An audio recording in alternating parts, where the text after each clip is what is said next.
Welcome to Deal Closers with Anette, Talie, where we focus on the deals. Our guests are real estate closers who will share in detail the whole process from finding a deal to closing it, as well as strategies and tips to help you do the same. Here is your host, Anette, Talie. Hello, everybody. This is Anette, Talie, and I am here today joined with Gwyeth Smith.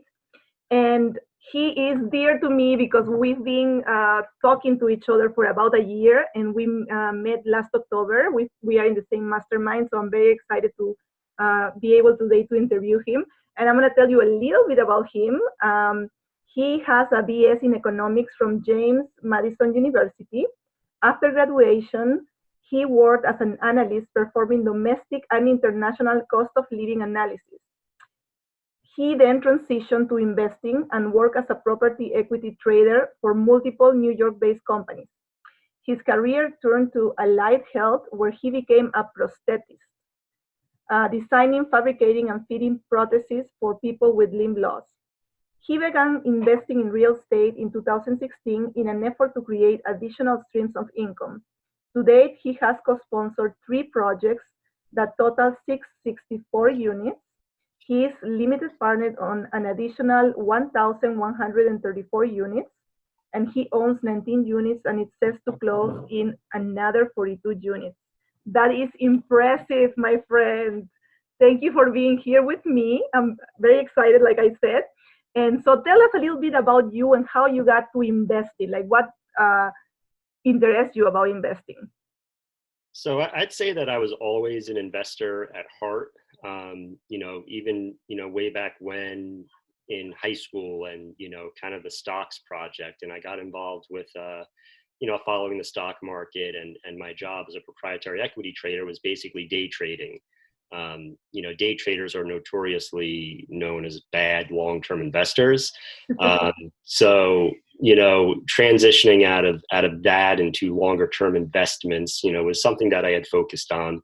I was, in day trading, you're looking more at technical analysis than you are fundamental analysis. So you're looking at chart patterns, you're looking for breakouts, retracements, and whatnot, just, moves intraday. And now, I'm more focused on fundamentals, and in terms of real estate, you're looking at the fundamentals of the economy, the market, the property, and the whole 9 yards. So always had a bug of investing. I would say I got into real estate investing, a little bit by accident with an apartment that I owned in Manhattan that I owned for a few years. I can't remember how many, but after my first year of living there, I moved out to Arizona to be with my then girlfriend, who became my wife. But that was, that was us first starting to live together and whatnot. And I rented out my apartment, and I did that for probably 4 years or so. And it was at the worst time of the market. So I pretty much bought at the top. I sold at the bottom, but I ended up breaking even because, that was just a story within itself that we won't get into here. But, that was my first rental property, if you will. And then a bunch of time passed. And, again, I was looking at how to supplement my income. I look at it as a safety thing. So I didn't want to rely on one stream of income. I didn't want anything to happen in my W-2 job where, at one point, who knows what happens? The company shuts down. I'm no longer there. My services are no longer needed, whatever it may be. I didn't want to have to scramble. If that ever happened, I wanted to be able to slide seamlessly into something else. I'd have money coming in from other places, that it wouldn't be, a big shock to the system and to the family. So, I started supplementing the income with, for instance, I was doing some options trading. It was primarily selling covered calls off of my portfolio. So I was trying to boost the returns to my stock portfolio. And, it led into me looking into other things. I did some private lending, some arbitrage lending off of lines of credit. And then I found multifamily. And that's really been my focus since about 2016. And that's where the portfolio that you referenced has really kind of started with, and where it's growing to. That is awesome. The Deal. So today we're going to be talking about one of your deals and, go a little bit deep down into the details. So tell me about the deal that we're going to discuss today. Sure thing. So we're going to talk about a deal called Executive House. It's a 42-unit multifamily property in Jeffersonville, Indiana. Just a little bit of background on the market and why we decided to pursue this deal. I'm in a group in Wheelbarrow Profits. It's the Jake and Gino community, and one of the things that I really wanted to do was to look at deals with other members within that group and try to start a team really that we could grow together and start doing bigger things. So, we had 4 guys that had very similar mindsets. We were very similar in the way that we thought. We had all been in partnerships previously that either didn't go as we had hoped. So we had some battle scars from that. And, so we had these discussions about like, what would happen? Like, what are we going to do, for instance, if we go into a property together and that property goes sideways? For instance, are we going to take money out of that property to give ourselves distributions at the expense of the property? Are we going to let deferred maintenance kind of, get a little bit out of control if that happens? Or are we the type of people that will leave money in the property, will forego our distributions for 1, maybe 2 years, to the benefit of the property? And we had all said the same thing, that we would leave it in. We were okay not taking distribution, for the longer term vision of whatever project that might be. And I think that's important because that was an issue that came up on another project that I had partnered on, where me and one other person, had that difference in mindset. He wanted the distributions regardless of what was going on in the property. And I was more long-term, saying I would rather sign up for delayed gratification. I'd rather take the pain now for easy street later on. And that led to a buyout. But again, getting back to this deal, we had 4 guys and we decided we were going to start looking. Me and another guy, Mike, we were looking in Louisville, and we liked the market. We liked the fundamentals. We liked that it wasn't as competitive as some other markets. It was a little bit of a slow and steady market, if you will. And we started underwriting deals, looking at deals. Somebody had sent us a broker sent us an OM for this deal in Southern Indiana, in Jeffersonville. And we didn't know anything about the market. We didn't know anything about it, and we didn't give it a second look. We said to ourselves, we're looking in Louisville. We're not looking in Southern Indiana. And we had planned a market visit. So we flew out to Louisville. We went to meet with some brokers, meet with some property managers, tour some properties, look around. And one of the brokers that we met with was the guy who sent us the Southern Indiana deal. And we're just chatting over breakfast one morning, and he's just talking about Southern Indiana. And he's saying how they just there are these 2 bridges that have connected Louisville to Southern Indiana. It's really opened up that market to the Louisville market, so that, that Louisville MSA was expanding a little bit. And he said that, you can get things, a little bit cheaper over there. It's more about being in the path of progress. And there's like a sprawl. So we didn't realize it was so close. It really is right across the bridge. So we said, why not? Why don't we just go drive it? We're here. We'll go drive across the bridge and we'll see. You could walk. I mean, that's how close it is. And the broker was right. We drove around and, we basically ended up liking that market more so than Louisville. We thought it was cleaner. We thought that the big box stores, you could see them going in. You could see the pavers out on the roads. You could see what he was talking about, the sprawl. It wasn't just words. It was something you could look at with your own 2 eyes.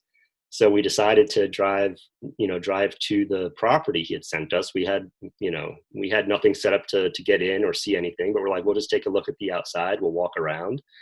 And it was appealing to us. It kind of checked those boxes. So you kind of found this property by accident. You went to see another one and then decided to cross the bridge and, started looking at this other market that exactly. you didn't know about before. Exactly. We wrote it off. We didn't know anything about it until we saw it. And then we decided to dive a little bit deeper into the market. We decided to dive a little deeper into the property. We started underwriting the property, and we just sort of agreed. We're like, should we take a run at it? And, we said, yeah, let's do it.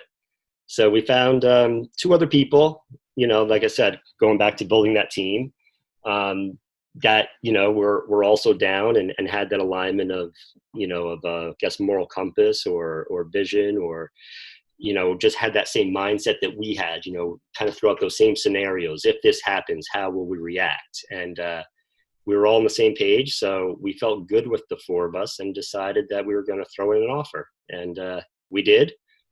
And, the rest. So what was the listing price of the property? So the listing price was 2.1 million. I think it was actually just right under that. It was 2.09 million.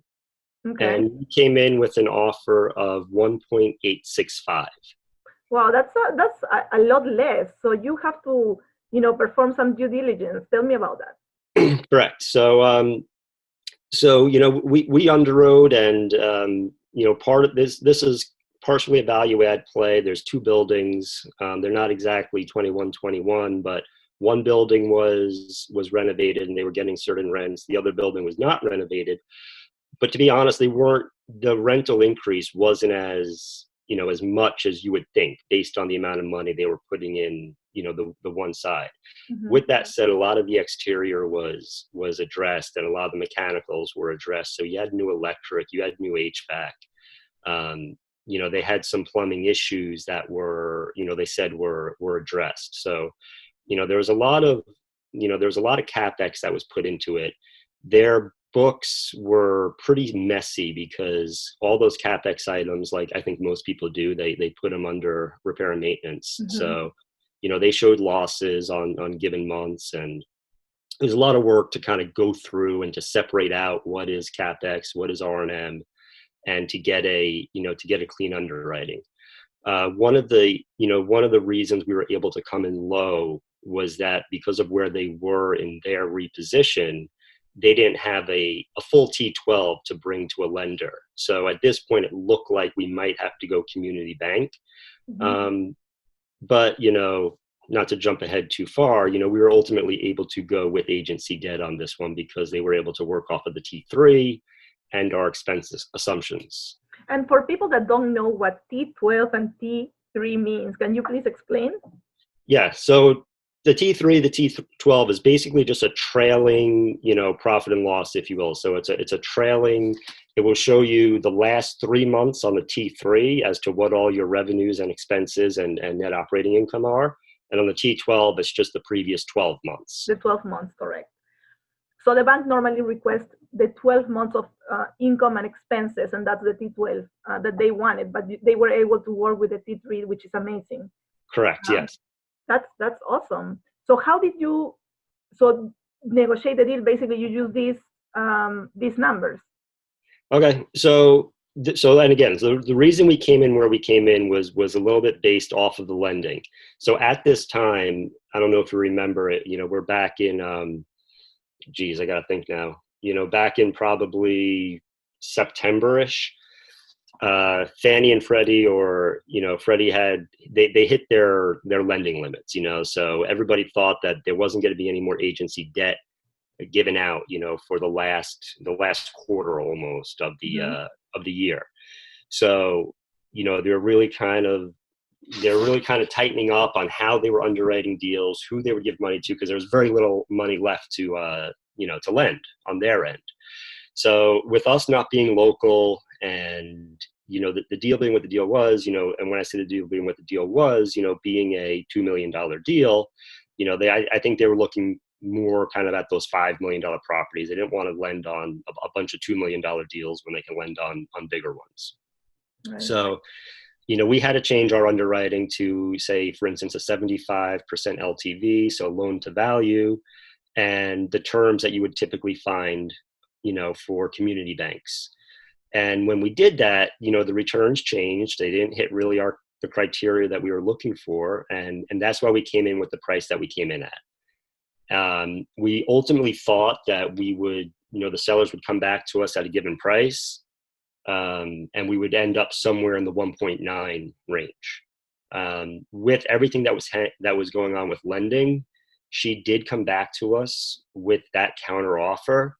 But based on all the conversations we were having, and we were having a lot with the lenders, we just we became nervous about the ability to close the deal on the lending front. So we thought that coming in at this price, it made it appealing to the lenders, and that was going to be, really the driver to get the deal closed. So we held firm. We gave the reason. We didn't think that they'd come or settle at that number, but they did, and they said okay. They kind of asked for not assurances, but they asked to, they said, listen, we're coming down to this number, don't beat us up on retrades, and don't, are you confident in being able to close it? And I said, listen, we have the equity, we're going to get the debt. And I was like, and I think at this price, we're going to get the debt. And I said, and we're not the type of people who are going to retrade over little things here and there. But if there's something big that comes up, I can't promise you we're not going to, ask for something. He said, right. Fair enough. And we got the thing under contract. That is amazing. But it is so important to make sure that you get your numbers and then you stick with them. Like you realize that the deal wasn't going to work at a higher price. So you stuck to your numbers and you knew that there was a risk that they wouldn't take it. But those were the numbers that were working with your deal, so you just kept them. Yeah, so that is awesome that they were able to take it. Call it luck, or just or how the situation played out is that Fannie and Freddie, they actually came back and they replenished their lending budget. So now we felt confident with being able to get agency debt. So we were able to go back to a 80% LTV. We were able to get that rate, that competitive rate of agency debt. So even though this whole thing was negotiated on the premise of this is what's going on at that time, the lending landscape then changed to our favor. So it worked out well for us. So that was like a bonus. That was, it was a great bonus because we really underwrote this and negotiated this based on, community debt. And legitimately thinking we could not get agency for this very reason. And everybody at that time knew, what was going on. So it wasn't like we were coming out of left field saying this, but, luckily for us, they replenished those, those budgets. And so you were working with one broker, right? The same broker was talking to the seller and talking to your team. Correct. Okay. So the information wasn't being, it was direct. That's almost direct conversation when you were telling something, and then the broker knew what was going on, so was relating this information to the owners. Correct. Okay, yeah. That's very important. And that relationship has been really good. So the relationship between seller, us, and broker, I think we've all been very honest and very fair throughout. So, I mean, this is, I've been involved in a deal where the seller has not been easy to work with, and this has been just the opposite. So, we're very happy when there's issues in terms of like deadlines or, whatever. Everybody kind of comes together and we just get it done. There's no, holding somebody to a date. If it looks like we're going over, everybody's like fine to say, okay, let's throw in a quick amendment and give us an extra few days because we're waiting on this, So it's been a really nice experience in that regard. Excellent. So what happened during the due diligence once you had already your deal under contract and you started the inspections? Yep. So we relied on our property management team to help us with the due diligence and with the property inspections and the unit tours. So we flew out there again. We spent a day at the property. We went through every unit. We split it up, with the property management team, and we went in with notepads, and they have a little checklist, and they sort of rate the unit. They take some notes on the unit. We had the plumbing line scoped because that was another issue that had come up on a previous property. We had the electrician come in to look at the wiring. There was aluminum remediation that was done. We knew about that from the beginning, but we just, we had the electrician come in and check that. And that was really the only thing that we went back to them for a concession or a credit, was that the remediation that they had done on the one building, it wasn't done. It was done almost like 80% of the way. So don't ask me exactly how it works. That it's something about these Alumicon, pigtails that they put in to remediate aluminum wiring. but our electrician was saying that it really wasn't done the whole way. There was either a ground missing or a torque value that wasn't done. So we got an estimate as to how much it would cost to to redo that. We went back to the broker and the seller. We let them know. We put them in direct contact with our electrician, so there wouldn't be any funny business. We advised her to go to her electrician that did it to see, to verify it. Yeah, to verify what they had found. And she had multiple quotes for doing the job. We had our quote. At the end of the day, she came back to us and said, would $20,000, satisfy this as a seller credit at the end of the deal? And we said, sure, that'll get it done. So we, that's the only thing that we went back to them with. And, we had that as a seller credit, a check at the end of the day to have that done properly. Oh, that's amazing. So besides that hiccup, did you have any other issues come up throughout this deal? No, to be honest, it was all pretty clean. Going through everything, it's one of the few ones that have, there hasn't been anything crazy to say or stress factors. We did have to use our extension to close. So we had a 30-day extension that was built in. We didn't have any hard money into the deal until that point. So the way we negotiated the contract was that if we had to do the extension, we would put an additional $5,000 earnest money deposit that would go hard, upon the extension. But it goes to the credit of the purchase price. So it's just going to bring down the purchase price. But if the deal didn't close, then we would lose that $5,000. We were all very confident in the deal closing. The lender, we went with a direct Freddie Fannie lender. Everything looked good. It's just that their underwriting has to check all their boxes, and they gave us the date that was, it was what it was. This was all going on through the holiday season, so I think things slowed down a little bit there. And between Thanksgiving, Christmas, and New Year's, a lot of those third parties that they need to get in there are slow to do it. So I put that on that timing for why it. We had to request that extension. Excellent. And how did you find your property management team? You said that you were relying on them for all this due diligence. So did you have one before, or did you have to find one right away when you started looking at this deal? Yeah. So in the community that I'm a part of, we all talk, and we all, we're all close, certain groups and whatnot. And this is a property management team that works with another member who's a friend of ours. And he's been through, I think, 4 or 5 property managers. And he, basically fell in love with these guys. And he will now only look in areas where they are. So he kind of follows them in terms of the markets that he'll look at for deals. We interviewed a few. We basically came back with one that was in Louisville that was kind of by and away the highly recommended. The only one that was really highly recommended was them, and then there was nobody that was a close second type thing. And we met with them, and they were great. The only issue that we had was that they typically like to be in 100 plus unit properties, as does the management company that we use. But they have a property that's a couple miles down the road from ours. It's a 100 plus unit property, and basically we're able to share payroll with them to a certain extent. So the fact that they had a property right there that they're operating really well, it's a nice little model, and I won't call it a comp because they're different class properties, I think, but it's a goal to sort of achieve their level of service, and it's a goal to achieve their level of quality. And since we're going to have the same, manager, for those 2 properties, it's something that, that was appealing and it kind of fit the situation well. That's awesome. I'm very excited for you. And tell me about the exit strategy. What are you planning to do with this property?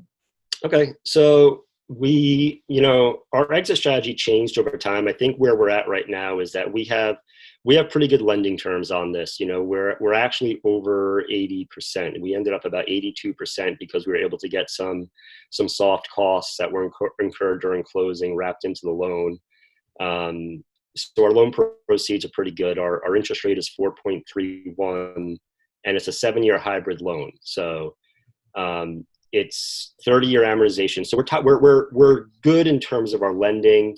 We did pay for the accelerated step down so that our prepayment penalty is not as bad if we decide to refinance, depending on where rates go, depending on how we can increase the value of the property. So right now, we're kind of twofold. We're either going to look to refi at the end of year 2, see if we can pull more of our equity out to then, refi and roll that money into another project. Or we just stay in this property, and really our exit strategy is to look in 5 years where we're at. And if where we're at is, we all agree on cash flows and enjoy that, I think we just kind of keep that more as a long-term hold. If it makes more sense to turn that property over, to sell, and then, redeploy those funds elsewhere, then we're going to, decide that. But really, we put ourselves at 5 years as a reevaluation.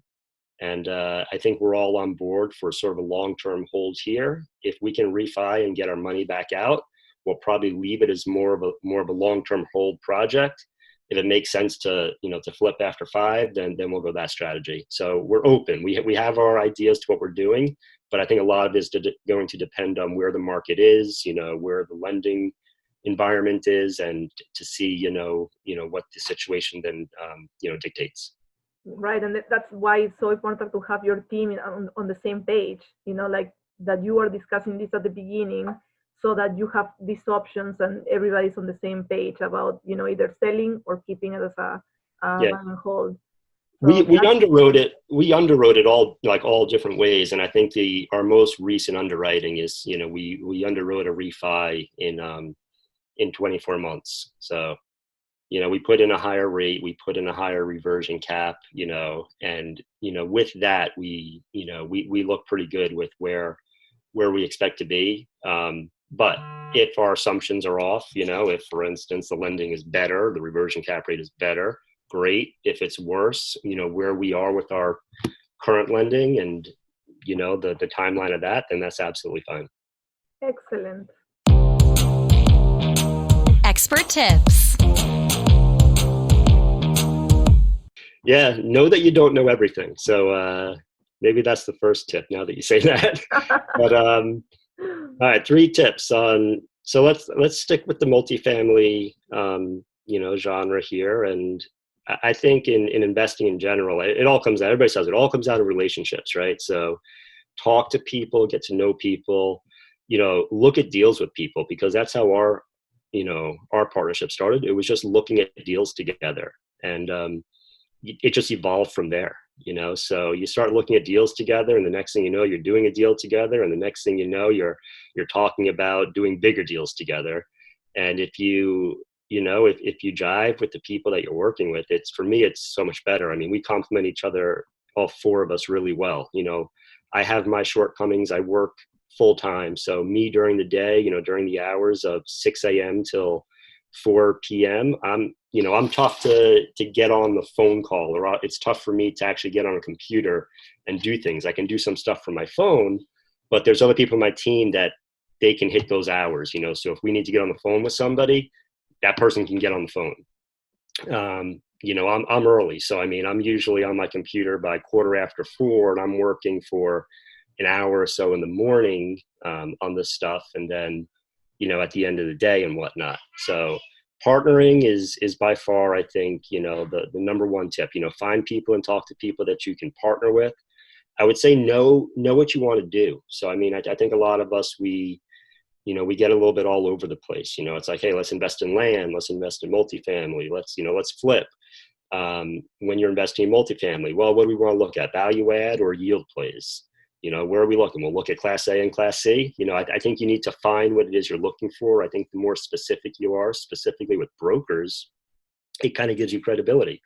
If you go to a broker and you say, like, hey, I'm kind of looking at everything, anything from 25 to 200 units, who knows what they're going to send you, I think you need to go in, we tell brokers, like, look, we're not looking at student housing. We're not looking at low income housing credits. We want market rate rents. We're looking right now to be over 100 units. So 100 to 200 units, these are sort of our deal killers. We prefer to be, you bring us a property as opposed to like a portfolio that hits these criteria. And I think when you go in with, knowing what you're looking for, it may make it harder to find lots of things to underwrite, but when you get something to underwrite, at least you know that it is what you want. Exactly. That's two, right? We got partners, Yes. knowing what you're looking for. And I think the last thing is like, don't psych yourself out. It really isn't rocket science. I mean, I think I psyched myself out in the beginning. It's overwhelming. There's a lot to do, but I mean, you take that first step, one of the coaches in Jake and Gino, he's real blunt, and he'll say, people go like, oh, I gotta get a website. I gotta get this. I need this, I need this. And he'll just be like, you need a deal. How you going to get a deal? Is a website going to get you a deal? He's like, call the broker. He's like, get a deal. And he's like, all that other stuff, worry about that later. So I think simplifying it, like start underwriting deals, what's next? You found one you like. All right. What do I have to do now? What's that next step? But start at the first step. Don't start at the last step. That is so true. Those are amazing 3 tips. I'm so excited you're talking about that. And we have looked at the deal together, and we're talking about looking at more stuff together, which is great because I found in the last couple of months that networking and taking those relationships to the next level, not only just meeting the person, but keep talking to the person and talking about goals and what they want. I've had a couple of calls this week, and we were not on the same page, so we wanted to do different things. And so it's good to know exactly where the other person is at, and that you are at this point not going to be able to partner on something, but then you further those relationships, and when you find that deal that will work for the 2 of you, then you can go ahead, or for the 4 of you in your case. So but what also is great about what you just said there is that you found somebody that you guys weren't on the same page as to what you wanted, right? But as you talk to more people, maybe you find somebody else who is on that page, right? Mm-hmm. So again, you won't be on the same page as that other person, but you can say, hey, you know what? I know this other guy, like I think you two should talk. And then all of a sudden, you're not involved in any of their deals, but you're also not just that person who's saying, no, thank you, no, thank you. You're connecting somebody. And that's, yeah. So, I mean, it's so great to talk to so many people, and it's okay if you're kind of what you want doesn't align with them, because maybe you can then in the future align them with together. And that's exactly what happened to me this week. I was talking with, Hendra, which and he connected me to somebody else, to 2 people actually that are doing things that I want to do.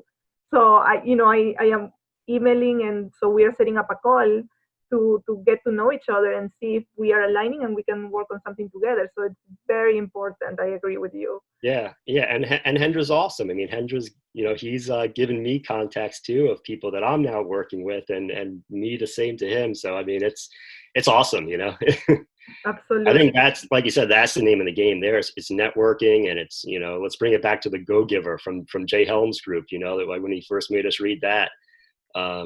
I'm a huge fan of that book, and try to read that every year now since that.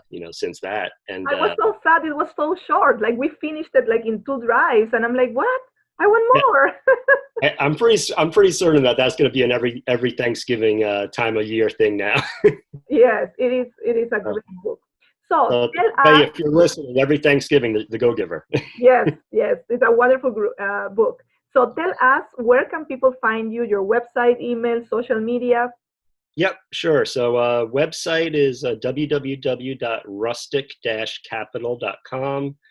There's a contact us form there, but if you want to reach out more directly, my email address is my first name, which is Gwyeth, spelled GwYeth, at rustic-capital.com. And I'll even throw out the phone number. It's 516-238-4150. I'm a big fan of partnering, connecting, and, love to talk real estate. And I can vouch for Wade. He is amazing. A lot of times that I've had questions, I've reached out to him, and he got with me on the phone and gave me great advice. You've connected me to people and introduced me to other people. So he's awesome. I am so excited to be talking to you today, and thank you very much for giving me the time to interview you. And so I'm going to close today and saying, like, reach out to him if you want to do some great business. He's a person that I trust. All right. Thank you so much. And Annette is too kind. And thank you very much. Bye, Wade. Bye. This was Deal Closers with Anette Talie, brought to you by Talie Investments. We hope that you enjoyed this episode. Our goal is to provide amazing value on your real estate journey. Connect online at www.talieinvestments.com, where you can find this episode and more. Did you like this episode? Subscribe, like, and share.